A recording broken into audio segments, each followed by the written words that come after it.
नमस्ते बच्चों, इस सत्र के 13वें लेक्चर में आप सभी का स्वागत है। हम दूसरा पार्ट पढ़ रहे थे, तत्वों का आवर्ती वर्गीकरण। पिछले लेक्चर में हमने पढ़ा संयोजकता। आज हम पढ़ने जा रहे हैं परमाणु आकार। बच्चों, आपने पिछली कक्षा में पढ़ा है कि आकार यह द्रव्यों का मूलभूत गुणधर्म होता है और परमाणु आकार अर्थात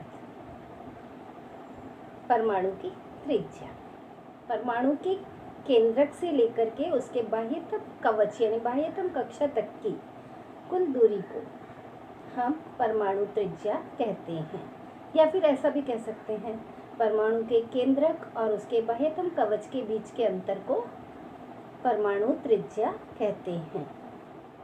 बच्चों, परमाणु त्रिज्या को व्यक्त करने के लिए एक बहुत ही छोटी इकाई का उपयोग किया जाता है जिसे कहते हैं पिकोमीटर। पिकोमीटर नैनोमीटर से भी छोटी इकाई होती है। एक पिकोमीटर बराबर कितना होता है वो देखते हैं। एक पिकोमीटर को बच्चों इस तरह से लिखा जाता है PM, पिको और मीटर। एक पिकोमीटर बराबर 10⁻12 मीटर होता है। ये आपको याद रखना है। अब यहाँ पे बच्चों मैंने कुछ तत्व लिखे हैं और नीचे उनकी परमाणु त्रिज्या लिखी है। तत्व है ऑक्सीजन, उसकी परमाणु त्रिज्या 66, बोरोन परमाणु त्रिज्या 88, कार्बन परमाणु त्रिज्या 77, नाइट्रोजन परमाणु त्रिज्या 74, बेरिलियम परमाणु त्रिज्या 111, लिथियम परमाणु त्रिज्या 152। अब बच्चों, हम इन्हीं परमाणु त्रिज्या को अवरोही क्रम में लिखते हैं। अवरोही क्रम यानी पहले जिसकी परमाणु त्रिज्या सबसे अधिक है उस तत्व को, उसके बाद उससे कम वाले को, उसके बाद उससे कम वाले। तो यहाँ पे देखने पे हमें सबसे अधिक परमाणु त्रिज्या किसकी दिखाई दे रही है? लिथियम की। उसके बाद बेरिलियम। तो यहाँ पे हम अवरोही क्रम में लिख रहे हैं। तो पहले क्या लिखेंगे? लिथियम। लिथियम का कितना है? 152। क्या ये इसका परमाणु त्रिज्या। फिर है बेरिलियम, BE 111।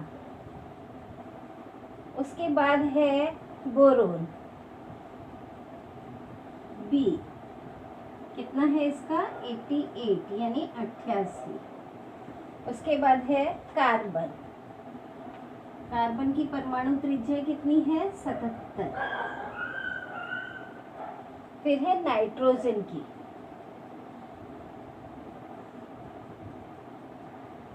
74 और सबसे कम है ऑक्सीजन की। कितनी है इसकी? 66। तो ये हमने किस क्रम में लिखा है इनको? अवरोही क्रम में, परमाणु त्रिज्या के अवरोही क्रम में।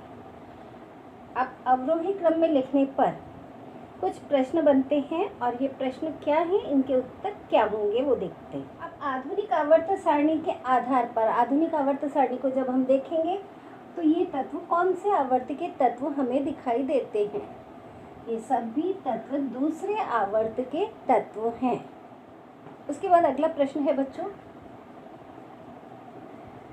इस प्रारूप को देख करके हमें इसमें सबसे बड़ा तत्व कौन सा दिखाई देता है परमाणु त्रिज्या के आधार पर, और सबसे छोटा तत्व कौन सा दिखता है? तो सबसे ज़्यादा परमाणु त्रिज्या जिसकी होगी वो सबसे बड़ा तत्व होगा। तो सबसे बड़ा तत्व कौन सा है? लिथियम। और जिसकी परमाणु त्रिज्या सबसे कम है वो तत्व कौन सा होगा? सबसे छोटा तत्व। तो यहाँ पे ऑक्सीजन की परमाणु त्रिज्या सबसे कम है, तो ऑक्सीजन सबसे छोटे आकार वाला तत्व है इस व्यवस्था में। अब बच्चों, इसके आधार पर हमें क्या समझ में आ रहा है? किसी आवर्त में जब हम बाईं ओर से दाहिनी ओर को जाते हैं तो परमाणु के आकार में लगातार कमी हो रही है। आकार यानी त्रिज्या कम हो रही है तो उसका आकार भी कम हो रहा है। जब हम आवर्त सारणी के किसी आवर्त में बाईं ओर से दाहिनी ओर को जाते हैं तो परमाणु त्रिज्या कम होने के कारण परमाणु का आकार घटता जाता है। ऐसा क्यों होता है, उसके पीछे कारण है बच्चों।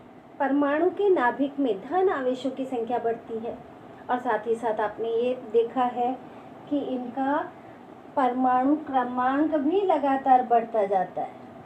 लिथियम का परमाणु क्रमांक है 3, इसका 4, इसका 5, 6, 7 और 8। लगातार परमाणु क्रमांक बढ़ रहा है। परमाणु क्रमांक बढ़ने के कारण इलेक्ट्रॉन की संख्या बढ़ रही है। इलेक्ट्रॉन की संख्या बढ़ रही है, साथ ही साथ केंद्रक में धन आवेश की भी वृद्धि हो रही है। तो धन आवेश के कारण ये इलेक्ट्रॉन नाभिक की ओर खींचते हैं, यानी नाभिक उन पर आकर्षण बल लगाता है, जिसके कारण बाहरी कवच के इलेक्ट्रॉन नाभिक के साथ दृढ़ता से बंधे होते हैं और खिंचाव महसूस होता है। उस खिंचाव के कारण परमाणु की त्रिज्या कम होती है। इसलिए किसी भी आवर्त में जब हम बाईं ओर से दाहिनी ओर जाते हैं तो परमाणु त्रिज्या कम होने के कारण परमाणु का आकार भी कम होता जाता है। हाँ बच्चों, यहाँ पे देखिए मैंने कुछ तत्व लिखे हैं और उनकी परमाणु त्रिज्या। तत्व को देख करके आप आवर्त सारणी में जब देखेंगे तो ये तत्व कौन से समूह के तत्व दिखाई देंगे? पहले समूह के तत्व। हाइड्रोजन के नीचे लिथियम, सोडियम, पोटेशियम, ये सारे तत्व रखे गए हैं। इन तत्वों की यहाँ पे परमाणु त्रिज्या दी गई है, इन्हें आरोही क्रम में लिख दिया गया। आरोही क्रम यानी बढ़ते हुए क्रम में। सबसे पहले जिसकी परमाणु त्रिज्या कम है, फिर उसके बाद उससे अधिक, फिर उससे अधिक, उससे अधिक और सबसे अधिक। अब इन परमाणु त्रिज्याओं के आधार पर और इन तत्वों के आधार पर हम ये बता सकते हैं कि इनमें सबसे बड़ा परमाणु कौन सा है और सबसे छोटा परमाणु कौन सा है। तो सबसे बड़ा परमाणु कौन सा होगा? जिसकी परमाणु त्रिज्या अधिक है। और अधिक किसकी है? CS, सीजियम की। कितनी है? 262। और सबसे छोटा तत्व कौन सा है इसमें? लिथियम, जिसकी परमाणु त्रिज्या है 152, जो बाकी सबकी अपेक्षा कम है। अब ऐसा क्यों हुआ बच्चों? यहाँ पे ये कौन से आवर्त का तत्व है? दूसरे का, ये तीसरे आवर्त का, चौथे का, ये पांचवें का और ये छठवें आवर्त का तत्व है। आपने ये पढ़ा है कि किसी भी समूह में जब ऊपर से नीचे की ओर जाते हैं तो कवचों की संख्या बढ़ती है। कवच यानी कक्षाओं की संख्या बढ़ती है। तो जब कक्षाओं की संख्या बढ़ रही है तो कक्षाओं की संख्या बढ़ने के कारण, जैसे अभी समझिए यहाँ पे एक परमाणु है लिथियम का, नाभिक पहली कक्षा और ये दूसरी कक्षा। कितनी कक्षाएं हैं इसमें? 2 कक्षाएं। और अगर सोडियम का हम बनाए तो उसमें कक्षाओं की संख्या कितनी हो जाएगी? नाभिक पहली कक्षा, दूसरी कक्षा और फिर ये तीसरी कक्षा। तो ये कक्षाओं की संख्या के आधार पर अब देखने पे पता चल रहा कौन से परमाणु का आकार बड़ा है। ये किसका है?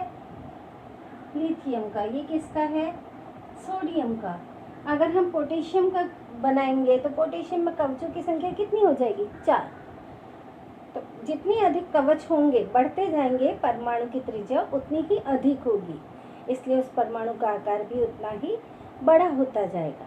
तो किसी भी समूह में जब हम ऊपर से नीचे की ओर आते हैं तो परमाणु में कवचों की संख्या बढ़ने के कारण परमाणु का आकार बढ़ता जाता है। तो बच्चों आज हमने क्या पढ़ा? परमाणु आकार। परमाणु आकार किस पे निर्भर करता है? परमाणु की त्रिज्या के आधार पर निर्भर करता है। और बच्चों परमाणु त्रिज्या में आवर्ती झुकाव हमने देखा। किसी भी समूह में ऊपर से नीचे आने पर परमाणु का आकार कवचों की संख्या बढ़ने के कारण बढ़ता जाता है। और किसी भी आवर्त में बाईं ओर से दाहिनी ओर जाने पर परमाणु के आकार में कमी आती है। तो बच्चों आज के लिए इतना ही। धन्यवाद।